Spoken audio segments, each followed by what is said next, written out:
L'appel est arrivé un mardi après-midi, alors que j'examinais des propositions de subvention de la fondation dans mon bureau donnant sur Central Park.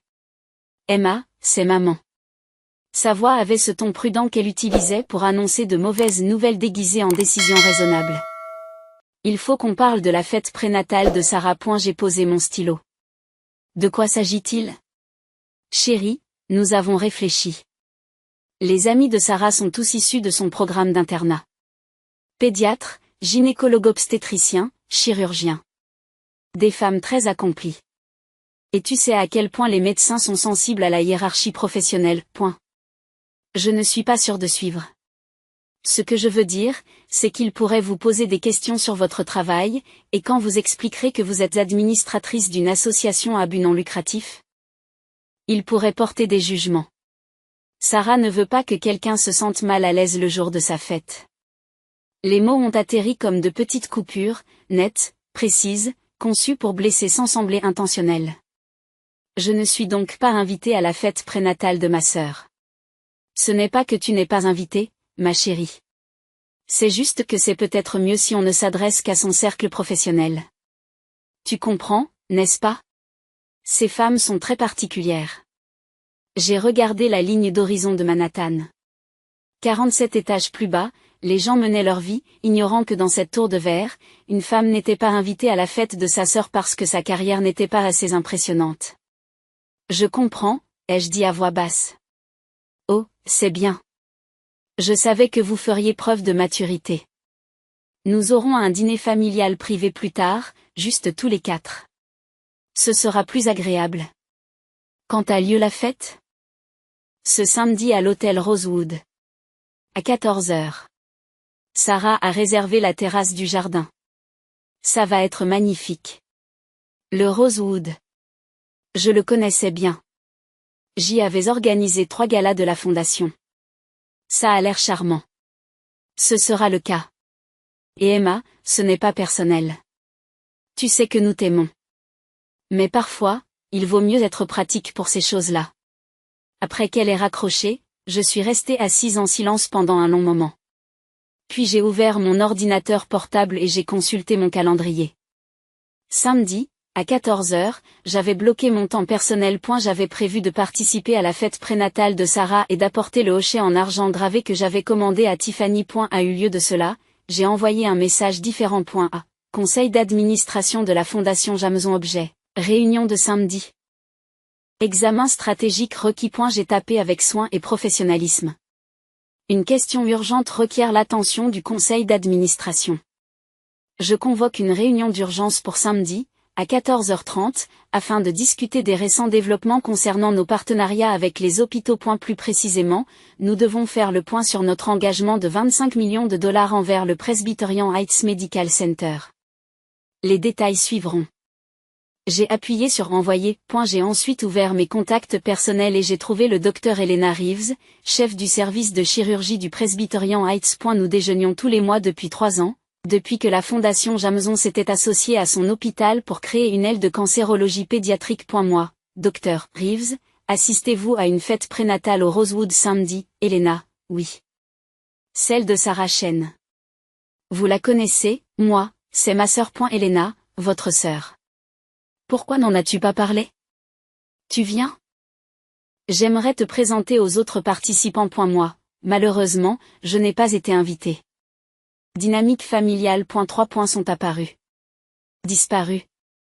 Sont réapparus. Elena, c'est chaud. Sarah parle de toi parfois. Elle dit que tu travailles dans l'administration des associations. Elle dit que c'est un travail de débutant. Moi, elle n'a pas tort. Je travaille dans l'administration des organisations à but non lucratif. Elena, vous êtes le directeur exécutif de la Fondation Jameson. Ce n'est pas de l'administration à but non lucratif. C'est l'un des postes les plus puissants de la philanthropie médicale. Moi, Sarah ne le sait pas. Elena, comment cela se fait-il qu'elle ne le sache pas? Moi, parce que je n'ai jamais corrigé ses hypothèses. Cela m'a semblé plus facile que d'expliquer. Elena, et maintenant, elle t'a exclu de sa fête parce qu'elle pense que tu n'as pas assez de succès pour ses amis médecins. Moi, quelque chose comme ça. Elena, Emma. Presbyterian Heights a reçu 8 millions de dollars de Jameson l'année dernière. Sarah y a fait son internat. Elle se vante auprès de tout le monde de travailler dans l'hôpital le mieux financé de la ville. Elle n'a aucune idée que ce financement vient de vous. Vous le savez. Elena, c'est absurde. Moi, c'est bon. J'ai l'habitude. Elena, ce n'est pas bien. Mais je respecte ta vie privée. Qu'est-ce qu'il y a à propos de samedi? Moi, je convoque une réunion d'urgence du conseil d'administration. 14h30. Nous devons revoir nos partenariats avec les hôpitaux. Elena, tout, moi, en particulier Presbyterian Heights. Il y a eu une longue pause. Elena, Emma, l'aile pédiatrique ouvre dans 3 mois. Nous avons déjà dépensé 17 millions de dollars sur les 25 millions engagés. Si vous supprimez le financement maintenant, moi, je ne retire rien. Je réexamine la situation. Mais le conseil d'administration doit se demander si nos partenariats sont conformes aux valeurs de notre fondation. Plus précisément, nous devons nous demander si nous soutenons des institutions dont le personnel fait preuve du type de caractère que nous voulons promouvoir. Elena, il s'agit de Sarah. Moi.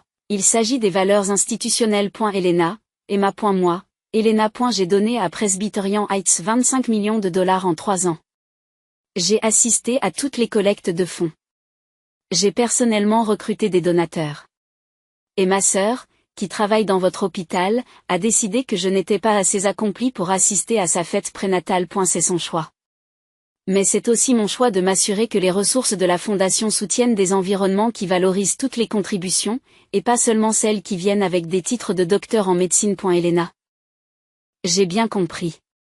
Mais sachez que si le conseil d'administration remet en question notre partenariat samedi, cela se saura.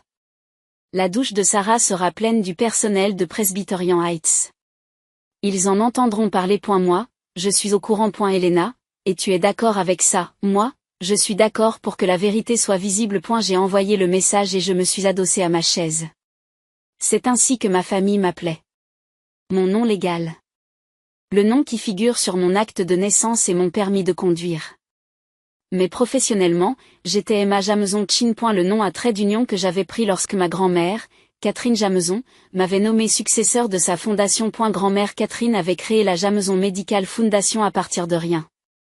Elle avait commencé avec un héritage de 50 millions de dollars de son mari, cadre dans l'industrie pharmaceutique, et l'avait transformée en une puissance philanthropique de 780 millions de dollars. Lorsqu'elle est décédée il y a 5 ans, elle m'a légué la fondation avec une consigne: la confier à des personnes qui l'utiliseront pour guérir, et non pour flatter leur ego. J'étais directrice exécutive depuis l'âge de 31 ans. Je contrôlais la distribution des subventions, les partenariats stratégiques pour la collecte de fonds. Rien que l'année dernière, nous avons distribué 94 millions de dollars à la recherche médicale, aux infrastructures hospitalières et aux programmes de santé communautaire. Ma famille savait que je travaillais pour l'association caritative de ma grand-mère Catherine. Ils savaient que je m'occupais des dossiers de subvention.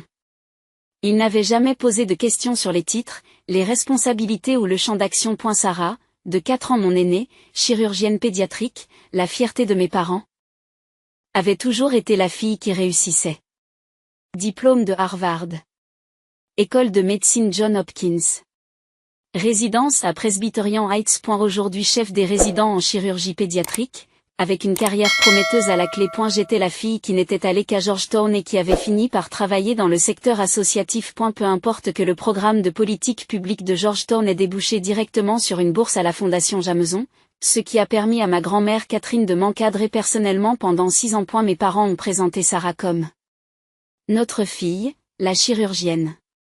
Ils me présentaient comme Emma, elle travaille pour une association caritative. J'ai cessé de les corriger lorsque j'ai compris la vérité. Ils avaient besoin que Sarah soit celle qui réussissait. Ce récit était confortable pour eux. Pour le changer, il faudrait qu'ils réévaluent 36 ans de dynamique familiale. Je les ai donc laissés croire ce qu'ils voulaient. Mais maintenant, Sarah a dépassé les bornes. Ne pas assister à la fête prénatale était une chose. Se faire dire explicitement que je n'étais pas assez accomplie pour ses amis médecins, c'en était une autre. Cela nécessitait une réponse. Pas une réponse mesquine. Pas une vengeance. Juste de la clarté. Le samedi matin est arrivé froid et gris. J'ai revêtu un costume Armani anthracite. Celui que je portais aux réunions du conseil d'administration lorsque je devais faire preuve d'autorité. J'ai attaché mes cheveux en un chignon élégant. Pas de bijoux, à l'exception des clous d'oreilles en diamant de ma grand-mère Catherine. À 13h45, mon téléphone a sonné. Sarah, la fête prénatale commence bientôt. J'aimerais que tu sois là, mais je sais que tu comprends pourquoi c'est mieux ainsi. Je t'aime. Je n'ai pas répondu. À 14h15. Je suis entrée dans la réunion d'urgence du conseil d'administration de la Fondation Jameson. 12 membres du conseil, tous d'éminents professionnels de la médecine et philanthropes. Et la salle donnait sur l'East River, avec des fenêtres allant du sol au plafond et un design moderne et minimaliste. Merci à tous d'être venus si rapidement, ai-je commencé. Nous devons discuter de nos partenariats hospitaliers, en particulier avec le Presbyterian Heights Medical Center. Le Dr Richard Thornton, président du conseil d'administration et ancien chirurgien général, s'est penché en avant. Emma, nous avons engagé 25 millions de dollars pour Presbyterian Heights. L'aile pédiatrique est presque terminée. Quel est le problème?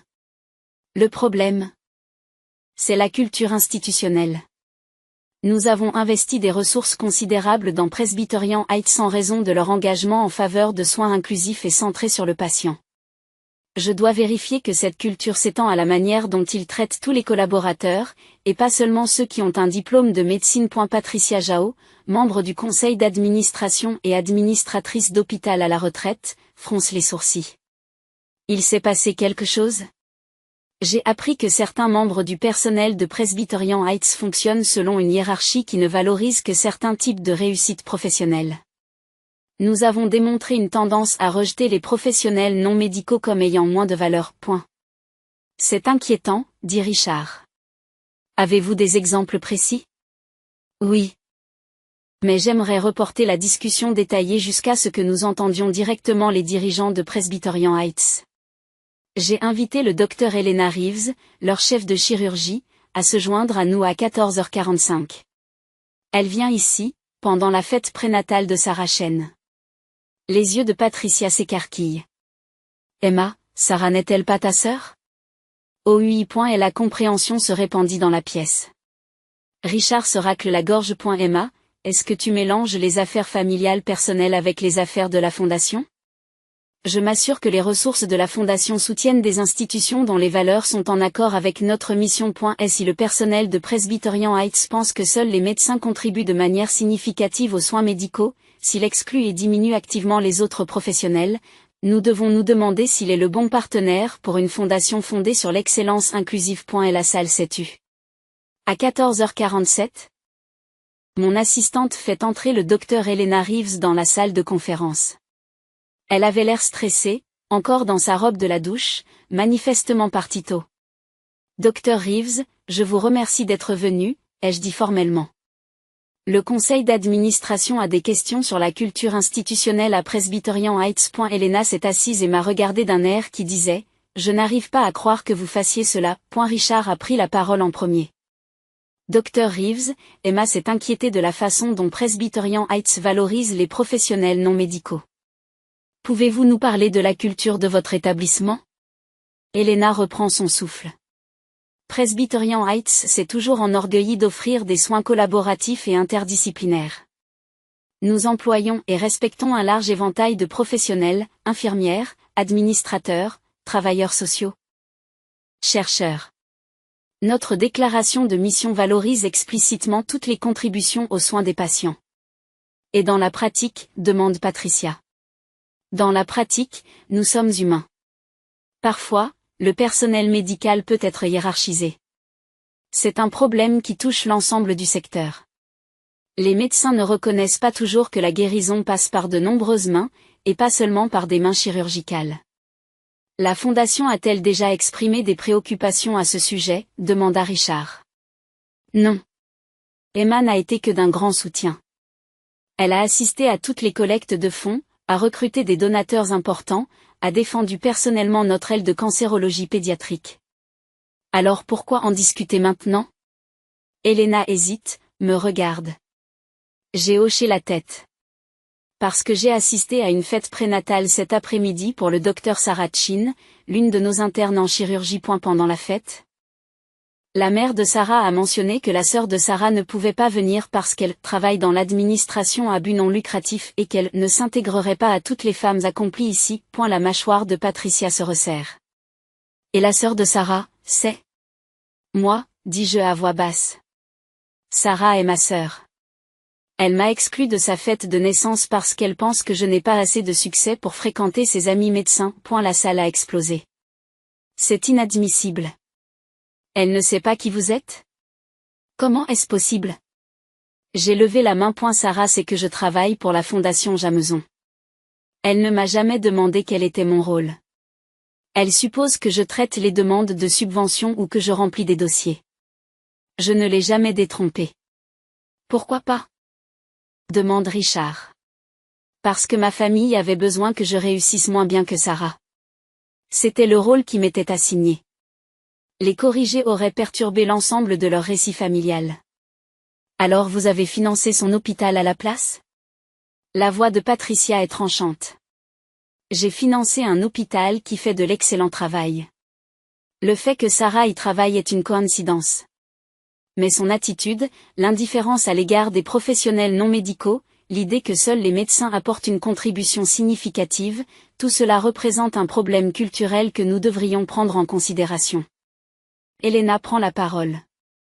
Si je puis me permettre, cet après-midi, à la fête, plusieurs participants ont fait des commentaires sur des professions moins importantes et sur les personnes qui n'ont pas réussi à s'imposer à l'école de médecine.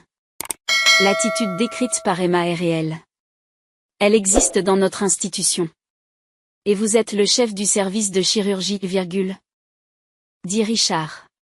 Que faites-vous à ce sujet? Honnêtement, pas assez. Je me suis concentré sur l'excellence clinique et j'ai supposé que les questions culturelles se régleraient d'elles-mêmes. Aujourd'hui, j'ai réalisé que ce n'était pas le cas. Richard me regarde.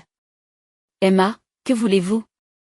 Je veux que Presbyterian Heights démontre qu'il valorise toutes les contributions aux soins de santé, et pas seulement celles des médecins. Je veux que la direction de l'établissement s'attaque à la culture hiérarchique qui permet au personnel de rejeter et de diminuer les autres professionnels. Je veux m'assurer que les ressources de la Fondation soutiennent des environnements où l'excellence est reconnue sous toutes ses formes.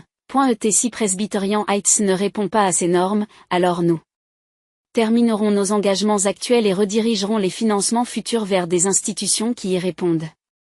Le visage d'Elena pâlit. Emma. Presbyterian Heights reçoit plus de fonds de la part des fondations que n'importe quel autre hôpital de la région. Si vous redirigez ces fonds, alors peut-être que Presbyterian Heights devrait s'assurer que sa culture reflète les valeurs qui ont attiré ces fonds en premier lieu. Richard fait le tour de la table. Réflexion des membres du conseil d'administration. La discussion a duré 40 minutes. Tous les membres du conseil sont d'accord. La culture institutionnelle est importante. Si Presbyterian Heights fait preuve d'une attitude systémique de rejet à l'égard des professionnels non médicaux, cela entre en conflit avec les valeurs de la Fondation. Enfin, Richard déclare, Dr Reeves, la décision du conseil est la suivante. Nous poursuivrons nos engagements actuels. Mais tout financement futur est subordonné à la mise en œuvre par Presbyterian Heights d'un changement culturel mesurable.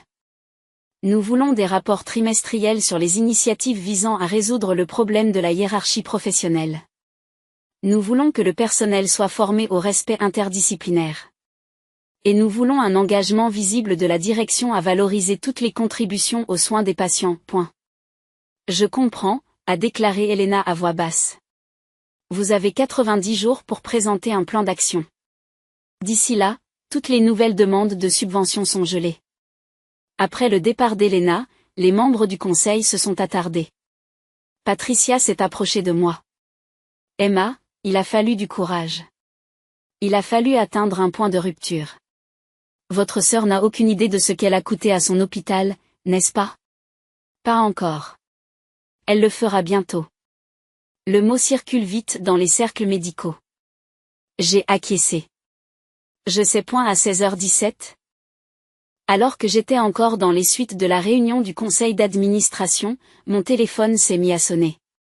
Sarah, Emma, que se passe-t-il? Le docteur Reeves a quitté ma douche plus tôt que prévu pour une réunion d'urgence du conseil d'administration de la Fondation Jameson. Les gens disent que la fondation est en train de revoir le financement de Presbyterian Heights. J'ai coupé le son du téléphone. Emma, Sarah m'appelle, bouleversée. Elle dit qu'il se passe quelque chose avec le financement de l'hôpital.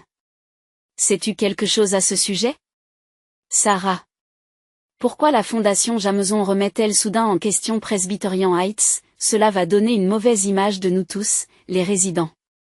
Chérie, appelle-nous s'il te plaît. Les amis de Sarah sont tous inquiets pour leur emploi. À 17h03, mon téléphone a effectivement sonné. Monsieur, je l'ai laissé sur la boîte vocale. Son message? Emma. Je ne comprends pas ce qui se passe. Le docteur Reeves est revenu de cette réunion de la fondation et a immédiatement convoqué une réunion d'urgence du personnel. Elle a dit que la fondation Jameson reconsidère les partenariats avec les hôpitaux qui ne valorisent pas tous les professionnels de santé. Tout le monde panique. Tu sais quelque chose à ce sujet? Vous travaillez là-bas, n'est-ce pas? Pouvez-vous savoir ce qui se passe? J'ai effacé le message. À 18h42, un autre message vocal de maman. Emma, ça devient sérieux. Les collègues de Sarah disent que la fondation Jameson pourrait retirer 25 millions de dollars de financement. C'est l'aile pédiatrique sur laquelle Sarah travaillait. Peux-tu demander à ton patron ce qui se passe? Cela pourrait ruiner la carrière de Sarah avant même qu'elle ne commence. Je me suis servi un verre de vin et j'ai regardé les lumières de la ville. Mon téléphone a encore sonné. Elena. L'administrateur de l'hôpital vient de convoquer une réunion d'urgence pour lundi matin. La nouvelle s'est répandue. Ton nom est apparu. Sarah a demandé si quelqu'un connaissait Emma Chin de la fondation. Je lui ai dit de te le demander elle-même. Moi et Elena. Elle a dit que vous ne faisiez que la paperasse pour les subventions. Quelqu'un lui a montré le site de la fondation. Et la page de l'équipe de direction. Votre photo et votre biographie. Elle est devenue complètement silencieuse. Moi, que dit ma biographie, Elena, Emma Jameson Chin? Directrice exécutive. Budget de distribution annuel d'Emma. Elle a été directrice des partenariats stratégiques et a suivi une formation en philanthropie médicale à l'université de Georgetown. Elle est diplômée en politique publique et en administration des soins de santé.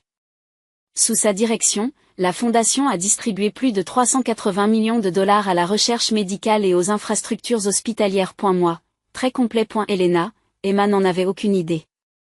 Elle a littéralement dit, ça ne peut pas être ma sœur. Ma sœur travaille dans l'administration. Moi, qu'est-ce que tu as dit, Elena? J'ai dit que l'administration au niveau exécutif signifie contrôler des centaines de millions de dollars en financement médical.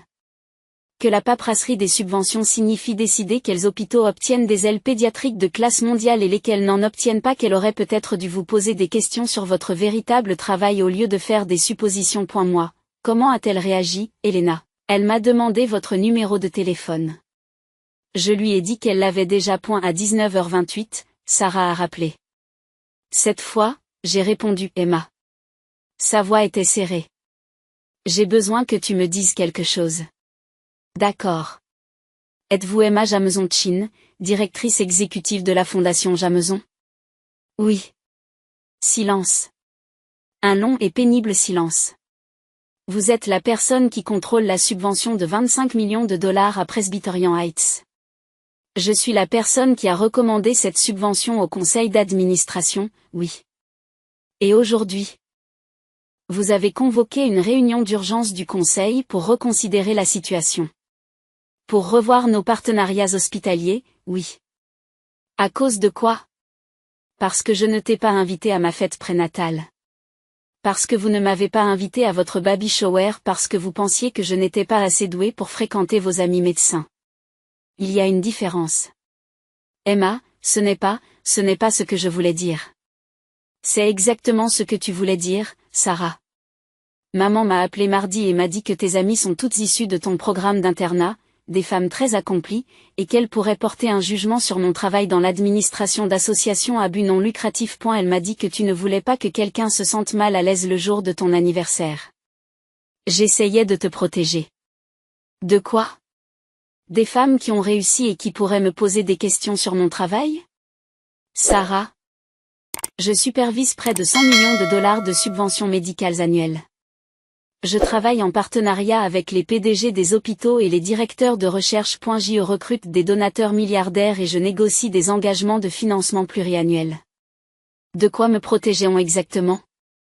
Je ne savais pas que tu faisais tout cela. Tu ne me l'as jamais dit. Tu n'as jamais demandé.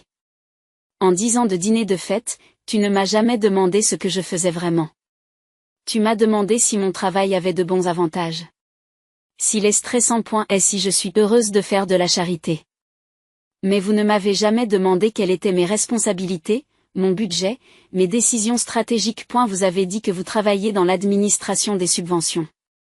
J'ai dit que j'avais travaillé pour la Fondation Jameson dans l'administration des subventions, ce qui est exact. Je gère des subventions. C'est juste qu'à mon niveau. Administrer signifie diriger la distribution de 94 millions de dollars par an.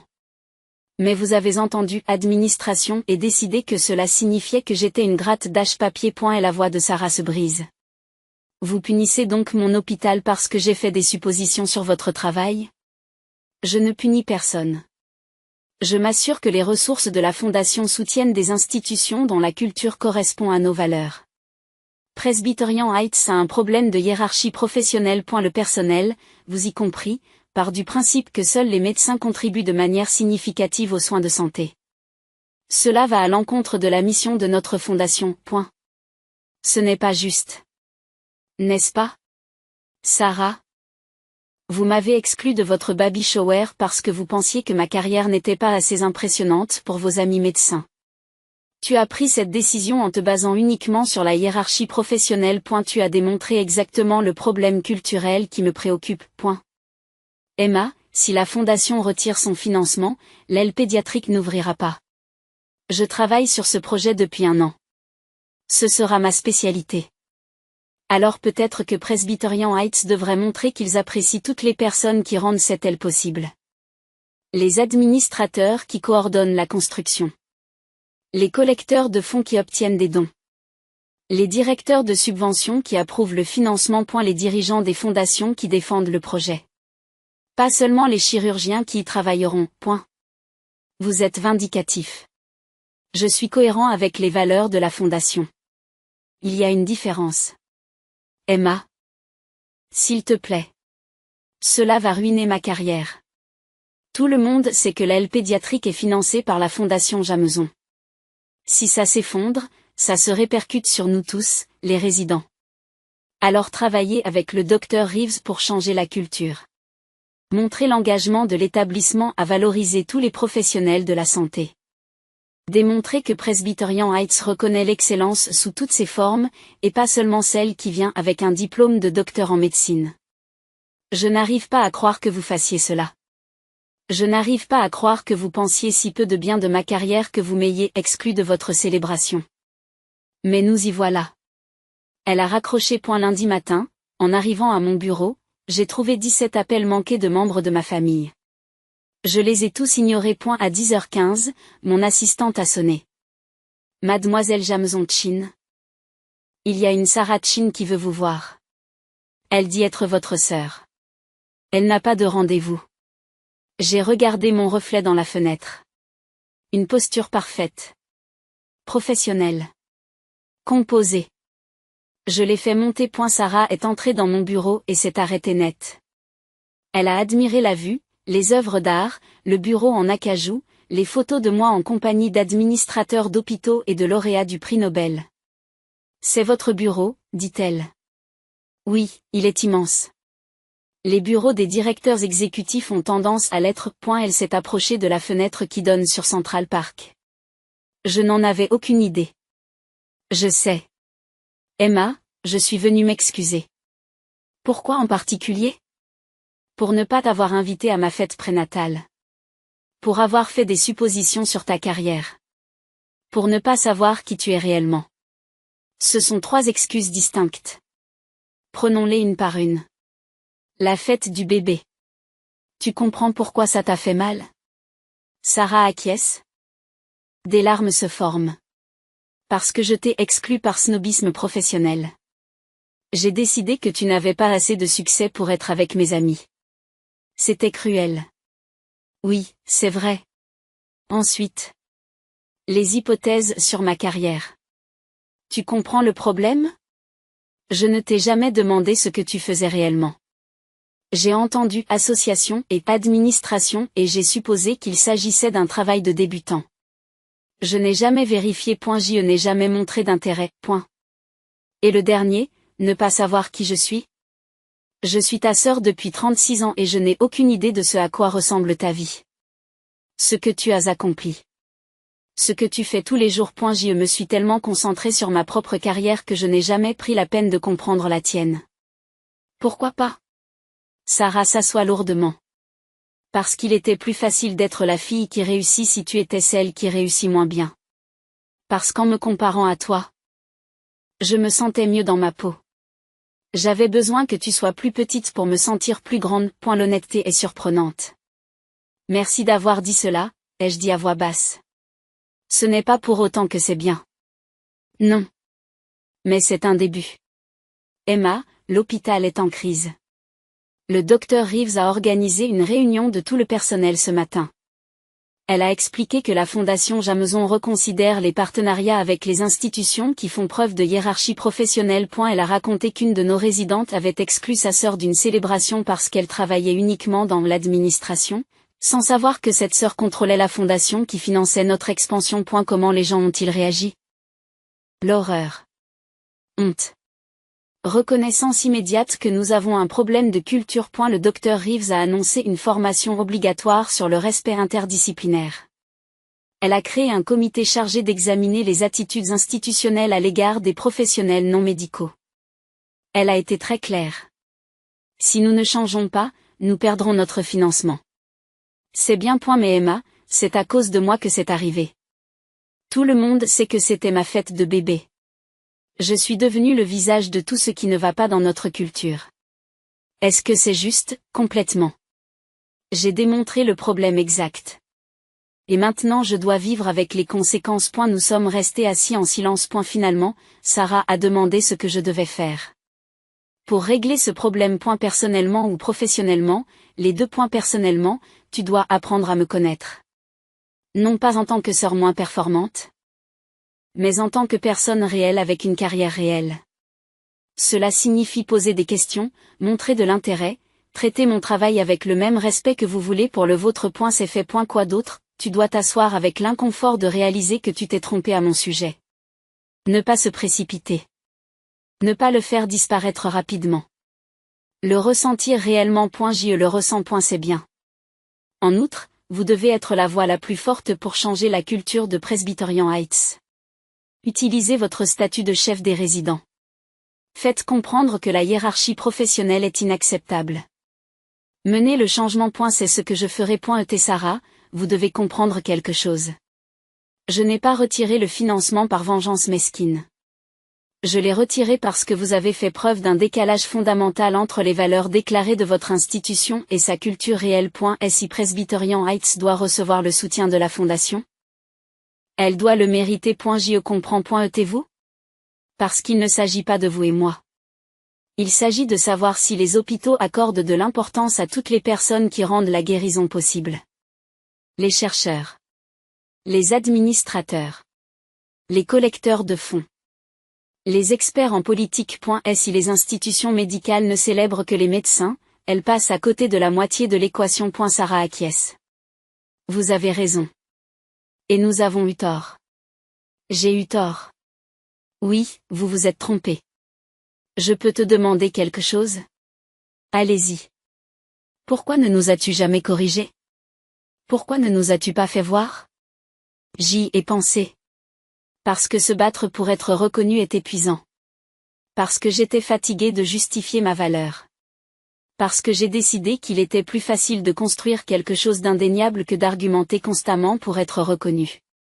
Et puis je t'ai fait argumenter quand même. Non. Tu m'as fait poser une limite. Il y a une différence. Je ne demande plus de reconnaissance, Sarah. Je l'exige. Et si les institutions ou les membres de la famille ne peuvent pas la fournir, je redirigerai mon énergie ailleurs. Elle s'est levée et s'est dirigée vers mon bureau. Je veux faire mieux. En tant que sœur. Je veux vraiment te connaître. Cela prend du temps. J'ai le temps. Ce bébé n'arrivera que dans 4 mois. Tu m'invites à faire partie de ça? Je te supplie d'en faire partie. Emma, je veux que ma fille connaisse sa tante. La vraie. Pas la version que j'ai inventée. Je veux qu'elle grandisse en comprenant que le succès se présente sous de nombreuses formes. Que le leadership n'est pas seulement une question de compétences chirurgicales. Que la femme qui finance les ailes pédiatriques est tout aussi importante que celle qui y opère. Quelque chose dans ma poitrine s'est relâché. J'aimerais bien, ai-je dit à voix basse. Peut-on recommencer? En fait, on peut recommencer. On peut essayer. Elle a sorti son téléphone. Parlez-moi de votre travail. Parlez-moi vraiment. Je veux comprendre ce que vous faites tous les jours. Je lui ai donc parlé du processus d'examen des demandes de subventions, des partenariats stratégiques, de la recherche de donateurs, des réunions du conseil d'administration de la fondation au cours desquelles nous décidions quelles innovations médicales méritaient d'être financées, de l'aile de cancérologie pédiatrique de Presbyterian Heights, de la manière dont j'avais personnellement recruté 3 donateurs majeurs, de la manière dont j'avais défendu le projet pendant les 2 années d'examen. Par la fondation, de la manière dont j'avais négocié l'engagement de 25 millions de dollars, des autres hôpitaux que nous soutenions, des laboratoires de recherche, des programmes de santé communautaire. Sarah a écouté, vraiment écouté, posé des questions, pris des notes. Emma. Tu as construit quelque chose d'incroyable. Je te remercie. Et je t'ai traité comme si tu n'avais pas réussi. Oui. Je suis désolée. Je sais.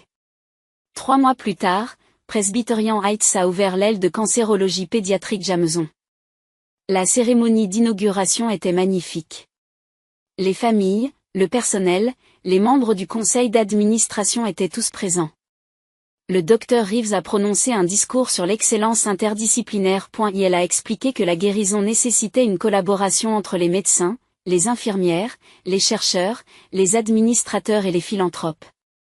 Elle a expliqué que l'aile existait grâce aux contributions de dizaines de professionnels, et pas seulement des chirurgiens. Puis elle m'a présenté. J'aimerais rendre hommage à Emma Jameson-Chin, directrice générale de la Fondation Jameson. Sans la vision, la collecte de fonds et le leadership stratégique d'Emma, elle n'existerait pas. Emma, voulez-vous dire quelques mots? J'étais debout sur le podium et je regardais la foule. Ma famille était assise au premier rang. Maman, papa, Sarah tenant sa fille nouveau-née. Lorsque nous finançons des infrastructures médicales, ai-je commencé? Nous ne nous contentons pas de construire des murs et d'acheter du matériel. Nous investissons dans les possibilités. Dans la chance qu'un enfant diagnostiqué avec un cancer trouve de l'espoir. Dans la conviction que la guérison survient lorsque des personnes talentueuses travaillent ensemble à la réalisation d'un objectif commun. J'ai fait une pause en regardant directement Sarah. Elle existe grâce aux médecins qui traitent avec compétence et compassion. Grâce aux infirmières qui prodiguent des soins 24 heures sur 24. Grâce aux chercheurs qui développent de nouveaux protocoles. Grâce aux administrateurs qui coordonnent des systèmes complexes. Grâce aux donateurs qui croient en la mission et grâce au personnel de la Fondation qui a défendu ces projets. Chaque personne de cette chaîne est importante. Pas seulement celles qui ont les rôles les plus visibles. Pas seulement celles qui ont des titres de docteur en médecine. Tout le monde compte. Et lorsque les institutions le reconnaissent, lorsqu'elles valorisent réellement toutes les contributions, c'est alors que des choses extraordinaires deviennent possibles. Les applaudissements ont été chaleureux et sincères. Après la cérémonie, Sarah s'est approchée avec sa fille. Emma, j'aimerais te présenter Catherine, après sa grand-mère. J'ai regardé le petit visage, les yeux éveillés. Bonjour, Catherine, ai-je chuchoté. Je veux qu'elle connaisse sa tante Emma, dit Sarah. La vraie. Celle qui construit des ailes de pédiatrie, qui change la culture des hôpitaux et qui n'a besoin de la permission de personne pour être extraordinaire. C'est beaucoup de pression pour une tante. Vous pouvez y faire face. Tu es directrice exécutive d'une fondation de 780 millions de dollars. J'ai souri. Quand as-tu mémorisé ce chiffre? Quand j'ai commencé à m'intéresser à ta carrière. Emma. J'ai parlé de toi à tout le monde. À l'hôpital. Aux réunions de famille. À qui veut bien m'entendre. Ma sœur dirige la fondation Jameson. Elle est l'une des personnes les plus influentes dans la philanthropie médicale. C'est généreux. C'est vrai. Et j'aurais dû le dire depuis des années. Maman s'est approchée, se tamponnant les yeux. Emma, ce discours était magnifique. Nous sommes si fiers de toi. Merci, maman. Je suis désolée que nous n'ayons pas compris plus tôt. De ce que tu avais accompli. Nous aurions dû poser plus de questions. Oui, vous auriez dû. Pouvons-nous faire mieux? Pour l'avenir. On peut essayer. Papa nous rejoint. Emma, mes collègues au cabinet m'ont parlé de toi.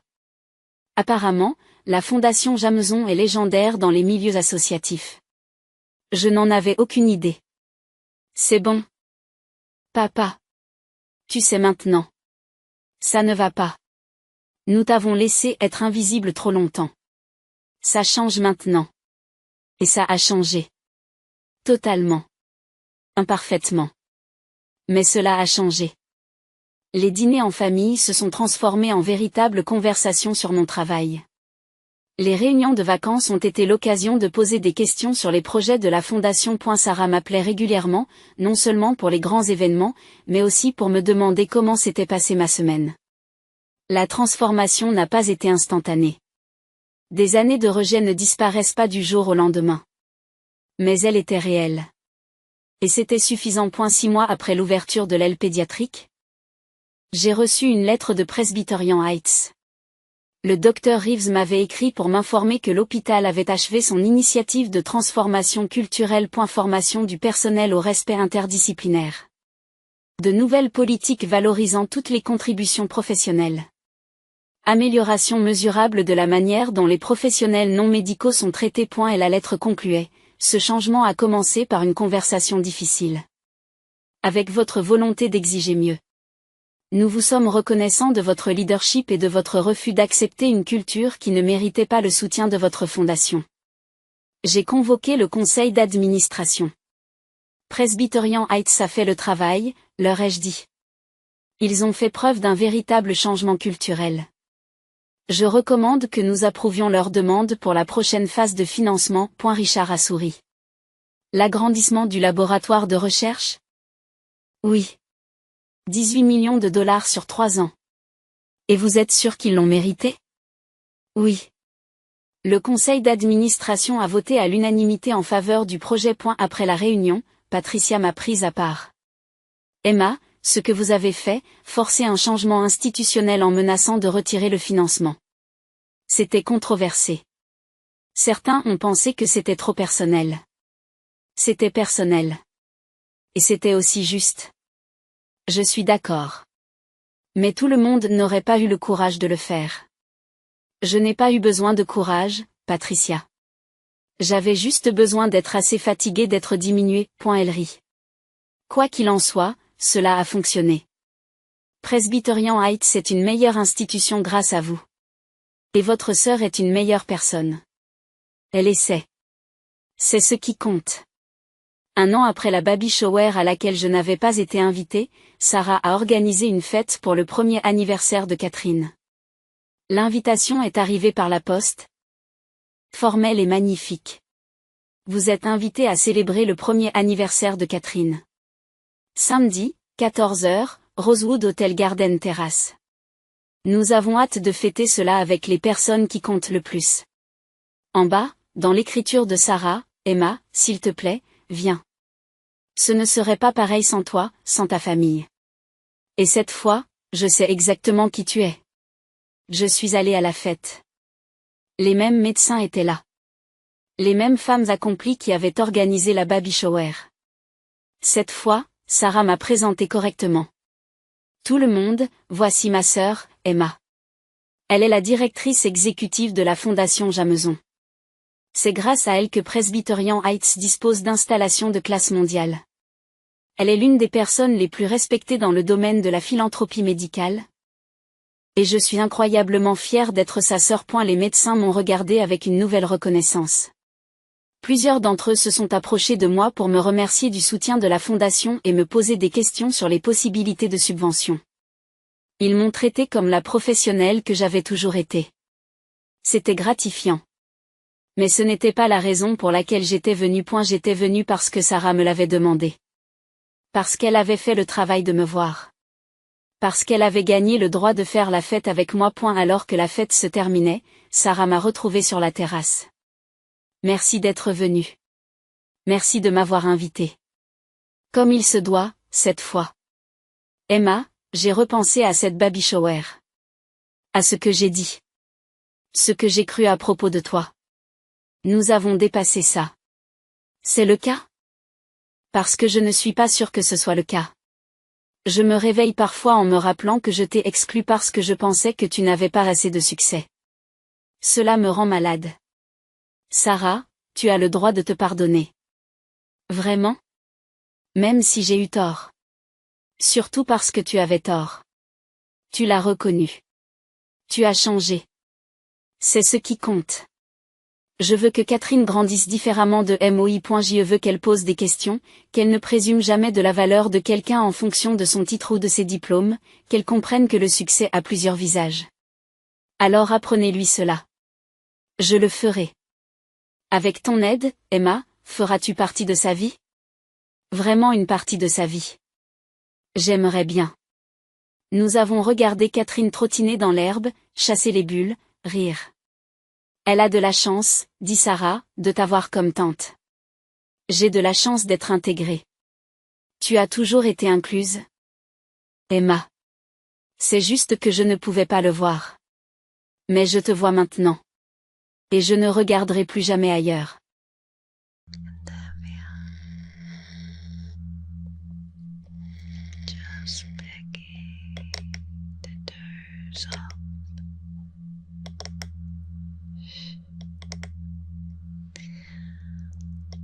You can probably see it on my face even, because I'm hearing exactly what you're hearing.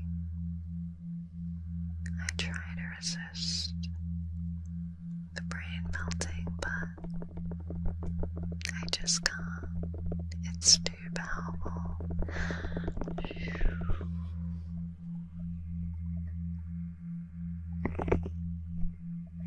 I can feel it infecting my mind.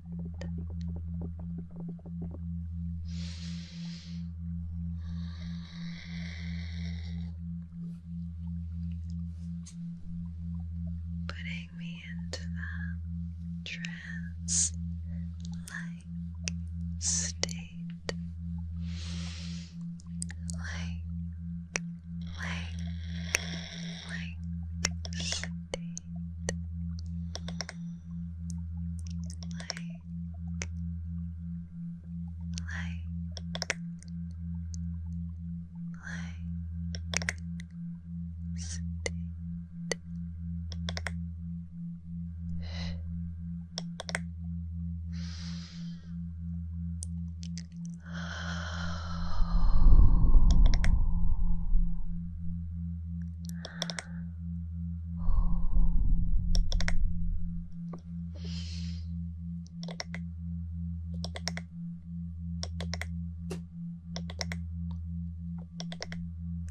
relax.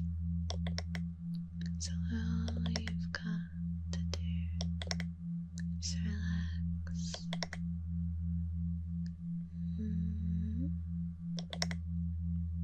That's all you have to do is just relax. I'm finding it harder and harder to keep my eyes open.